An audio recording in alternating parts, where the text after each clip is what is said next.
Halo, kembali lagi di channel Redista dan kali ini gue mau bahas headset Edifier yang kalau gue cari di YouTube sih justru belum pernah ada yang bahas ya. Tapi sebelum kita bahas lebih lanjut, kalau kalian baru mampir jangan lupa subscribe ke channel Redista biar nggak ketinggalan konten-konten baru kita. Oke, jadi kali ini kita mau bahas headset Edifier G33 dan ini kalau gue cari di Tokopedia sih belum ada official store yang jual, kita pun juga memang masih belum jual. Tapi kalau gue cari di website Edifier-nya ini harganya sekitar $70 US atau sekitar mungkin ya sekitar 1 juta lah ya. Dan ini sebelumnya tuh kita pernah bahas headset Edifier yang 2 juta dan itu gue jujur agak kecewa sama headsetnya. Kalau kalian mau nonton, kita taruh linknya di bawah. Oke, kita lanjut bahas kemasannya aja yuk. Ini di bagian atasnya dan bawahnya ini nggak ada yang penting. Di sampingnya ini ada spesifikasi dalam 5 bahasa, menurut gue juga nggak terlalu penting sih. Di samping satunya lagi ini ada keterangan quick start. Ini kayak fungsi tombolnya tapi menurut gue kayak kurang jelas gitu. Ini di bawahnya ada keterangan kalau dia menggunakan software, ini bisa di Windows 7 sampai Windows 10. Dan terakhir ini compatible dengan PC, Mac, dan PS4. Ini di bagian depannya juga menurut gue sih nggak ada yang terlalu penting. Di bagian belakangnya ini ada 5 keterangan dalam 5 bahasa, diantaranya itu untuk ukuran speaker yang ada di dalam headsetnya itu 40 mm dan untuk mikrofonnya sendiri omnidirectional atau dia bisa nangkap suara dari seluruh arah. Ini di bagian bawahnya ada 6 keterangan juga yang menurut gue nggak terlalu penting. Paling yang terakhir nih ada keterangan magic sound, ini gue penasaran maksudnya itu apa. Oke, kita lanjut unboxing aja, kita lihat dapat apa aja, let's go.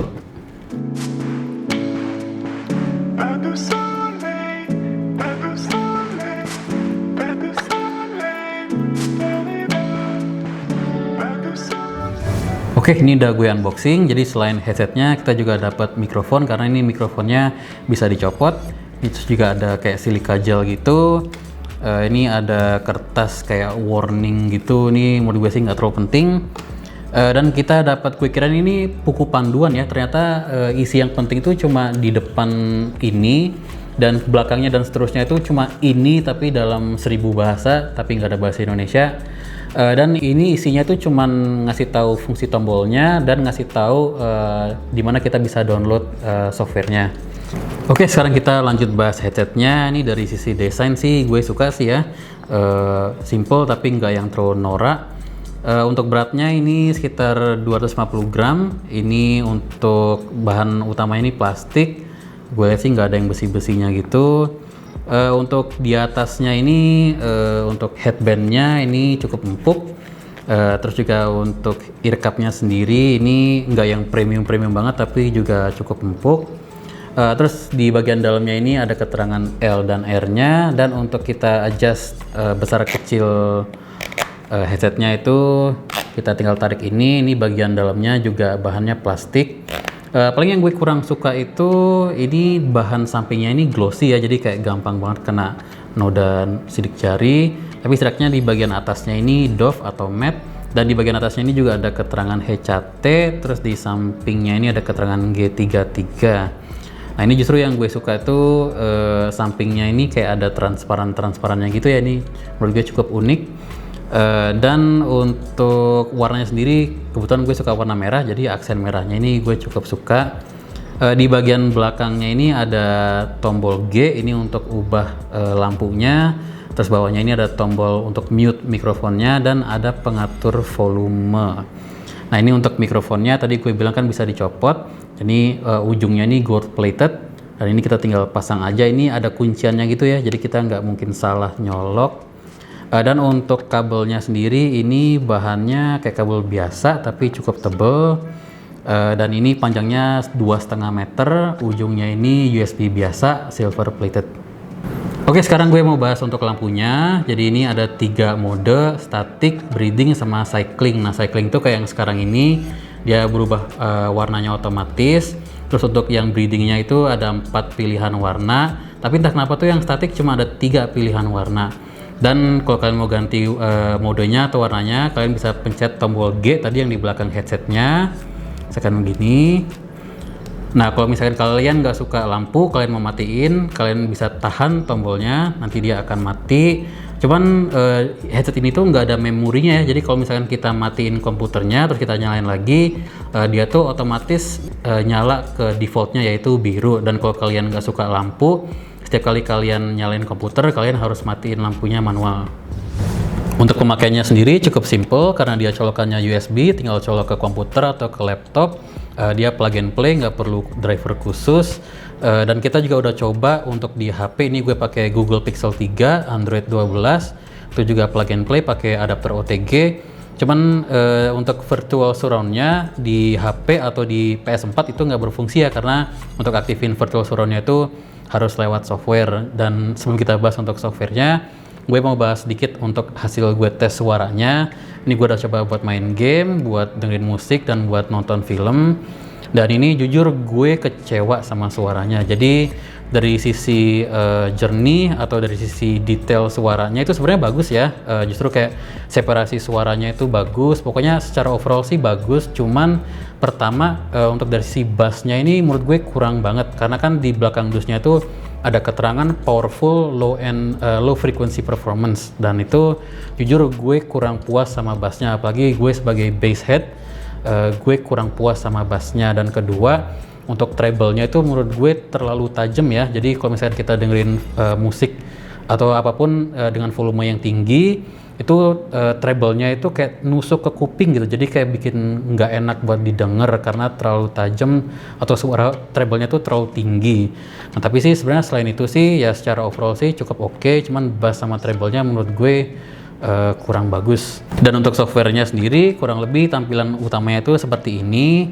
Jadi jujur gue pertama kali ngelihat softwarenya itu gue agak bingung ya. Ini kan kalau kalian bisa lihat cuman ada pengaturan volume doang. Terus kalau gue klik ke mikrofonnya juga cuman ada pengatur volumenya doang. Jadi gue pikir nih pengaturan lanjutnya di mana? Dan ternyata itu gue harus klik kanan logo headphone-nya atau logo mikrofonnya untuk akses pengaturan lainnya. Ini gue jujur kurang suka, gue bingung. Ini kan banyak ruangan kosong ya, kenapa kok gue harus klik kanan dulu? Tapi ya whatever.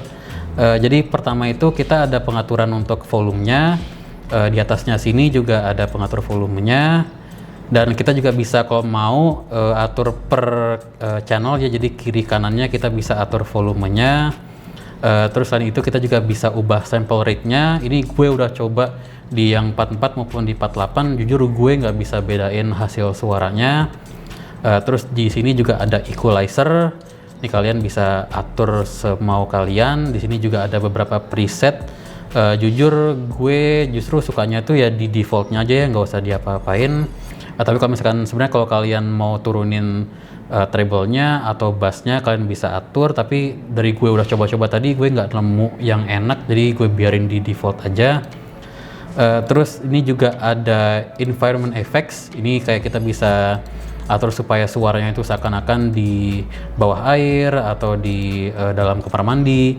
Tapi kalau gue coba ini gue nggak bisa bedain apa ya, kayak nggak ada bedanya gitu. Kalau gue aktifin ini maupun enggak itu suaranya sama aja.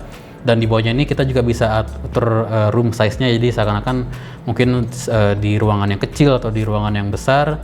Gue juga udah coba dan gue nggak bisa bedain, gue gonta-ganti dan menurut gue tuh kayak suaranya sama aja. Jadi gue nggak tahu itu ada masalah di gue atau gimana, tapi gue nggak bisa bedain. Terus di bawahnya sini ada 7.1 virtual speaker.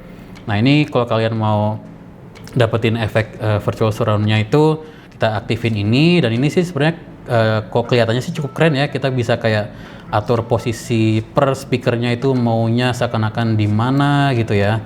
Cuman jujur gue tadi udah tes dan gue nggak bisa bedain. Kalau misalkan bukan nggak bisa bedain sih, sebenarnya sih ada bedanya kalau kita aktifin virtual surround-nya terus kita nonaktifin, ada beda suara. Tapi gue kayak nggak dapet seakan-akan ada speaker di belakang gue terus ada speaker di depan gue, jadi suaranya beda tapi gue nggak dapet efek virtual surround-nya. Dan ini kalau kalian mau riset juga bisa. Dan ini kan juga ada di bawahnya sini ada keterangan surround max, dan itu gue juga udah coba. Ini justru gue nggak bisa membedain ya. Jadi untuk aktifin surround max-nya itu kita harus aktifin 7.1-nya ini. Nah pas gue coba bandingin ini surround mic-nya nyala dan mati, jujur gue nggak bisa bedain hasil suaranya. Dan justru menurut gue sendiri sih ya, justru efek surroundnya itu lebih dapet pas kita nggak aktifin virtual surroundnya. Anehnya sih kalau buat gue sendiri sih gitu ya. Tapi kalau misalnya kalian mau pun ya kalian bisa atur dari sini. Terus di bawahnya ini ada sync effects. Nah ini kita bisa kita lagi dengerin musik nih ya. Kita coba dengerin musik. Kita bisa atur kayak nada suaranya, bukan tempo ya, tapi nadanya nih. Coba kalian dengerin deh.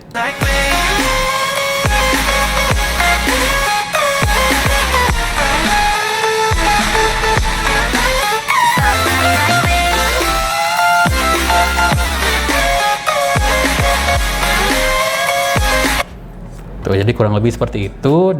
Dan ini di bagian bawahnya ini ada vocal fading, itu fungsinya seharusnya sih buat kayak ngehapus vokal dari lagu. Dan ini gue udah coba tes tapi menurut gue sih kurang efektif ya. Nih coba kalian dengerin sendiri.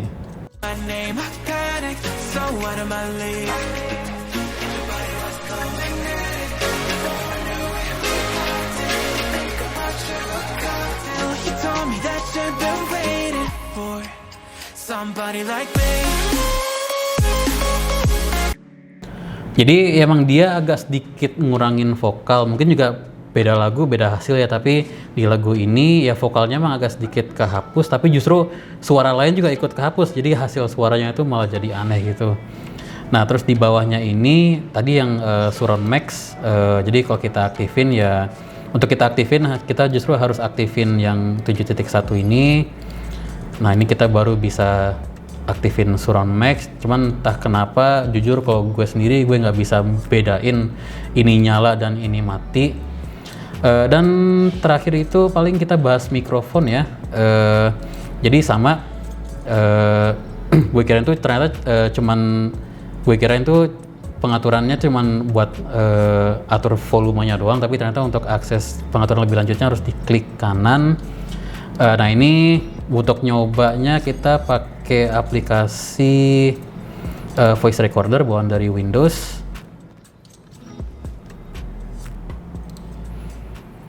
Oke, jadi ini kalian bisa dengar sendiri hasil suara mikrofonnya seperti apa. Dan ini volumenya udah di 100%. Dan kalau kita mau kita bisa enable microphone boost. Nah ini sekarang seharusnya suaranya lebih tinggi tapi mungkin noise-nya lebih banyak ya. Nah terus juga ini di samping ada pengaturan untuk monitor. Jadi ini kalau misalkan kita mau denger hasil mikrofonnya langsung di headphone-nya, itu kita harus pencet tombol yang di bawah sini aja, unmute. Nah ini sekarang gue bisa dengerin hasil mic-nya langsung di headphone-nya. Kita bisa atur volumenya juga. Dan kalau kita klik kanan sini ada sample rate-nya juga. Tadi gue juga udah coba tapi gue nggak bisa bedain hasil rekamannya itu menurut gue sama aja di frekuensi dua-duanya. Terus di bawahnya sini ada pengaturan untuk echo. Jadi kalau kita nyalain ini defaultnya, ini kita turunin ke low. Nah ini sekarang echo-nya udah setting paling low. Terus kita naikin, dan ini echo-nya udah di posisi paling high. Kalian bisa dengerin sendiri untuk suara echo-nya seperti apa. Oke, sekarang kita matiin echo-nya, dan di bawahnya sini ada magic voice. Jadi ini yang tadi di belakang dus yang gue penasaran itu ternyata ini ya. Ini untuk ubah apa ya? Bukan ubah sih ya, kayak ubah suara kita. Jadi gue coba nyalain. Terus kita pencet yang pertama ini monster. Nah ini kalian bisa dengerin sendiri suara monster itu seperti apa. Terus kita ganti ke sebelahnya, ini kartun. Nah sekarang suara gue itu seharusnya berubah jadi suara entah kayak semacam kartun. Dan kita ke sebelahnya lagi, ini male atau suara cowok. Nah ini hasil suara male atau cowok kurang lebih seperti ini. Dan kita geser ke sebelahnya, ini female.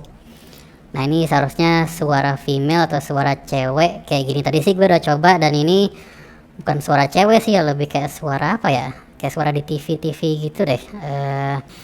Nah ini kita nonaktifin, jadi sekarang nggak ada efeknya. Dan ada untuk noise reductionnya. Jadi ini secara default ini dia nggak aktif. Kalau kita aktifin, nah ini defaultnya. Nah ini paling noise yang ada di sekitar kita tuh paling AC ya. Di atas gue ini emang ada AC. Jadi gue coba nggak ngomong apa-apa. Ini noise reductionnya gue matiin dulu. Terus kita coba atur-atur ya.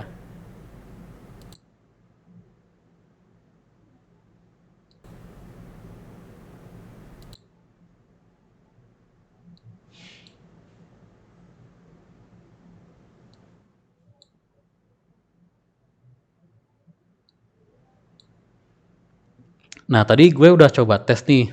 Ya sebenarnya sih dia cukup ngurangin suara AC sih ya. Cuman kalau kita aktifin noise reductionnya itu hasil suaranya pun juga jadi kayak jelek gitu ya, kayak terkompres gitu. Jadi kalau menurut gue sih sebenarnya lebih enak apa ya, lebih bagus kalau misalnya kita nggak usah aktifin aja nih. Seharusnya suara tanpa noise reductionnya itu lebih jernih. Oke, jadi kurang lebih suara mikrofonnya seperti itu. Kalau menurut gue sih cukup bagus ya. Justru lebih bagus dari headset yang sebelumnya yang harganya 2 kali lipatnya ini. Dan ini kan di belakangnya ini ada tombol mute ya, dan di atasnya itu ada lampu merah yang kalau nyala itu justru artinya mikrofonnya aktif, dan kalau kita pencet lampunya mati itu berarti mikrofonnya mati. Dan di bawahnya ini ada pengaturan volume. Nah, biasanya itu untuk headset USB. Kalau kita ada pengaturan volumenya itu dia akan ngaruh ke volume di Windows-nya ya. Nah, cuman ini kalau kalian bisa lihat kita atur volumenya di sini, dia nggak ngikut atur volume di Windows-nya. Oke, kayaknya gitu aja kali ini. Kalau misalkan ada yang kurang atau kalian punya pertanyaan, kalian bisa tanya di komen. Dan meskipun kita belum jual headset ini, kita juga udah jual banyak headset gaming ya. Kalau kalian mau lihat-lihat, kita taruh link toko kita di deskripsi. Dan kalau kalian suka konten seperti ini, kalian bisa bantu kita dengan pencet tombol like. Dan jangan lupa subscribe ke channel Radista biar nggak ketinggalan konten-konten baru kita. Oke, see you next video. Love you.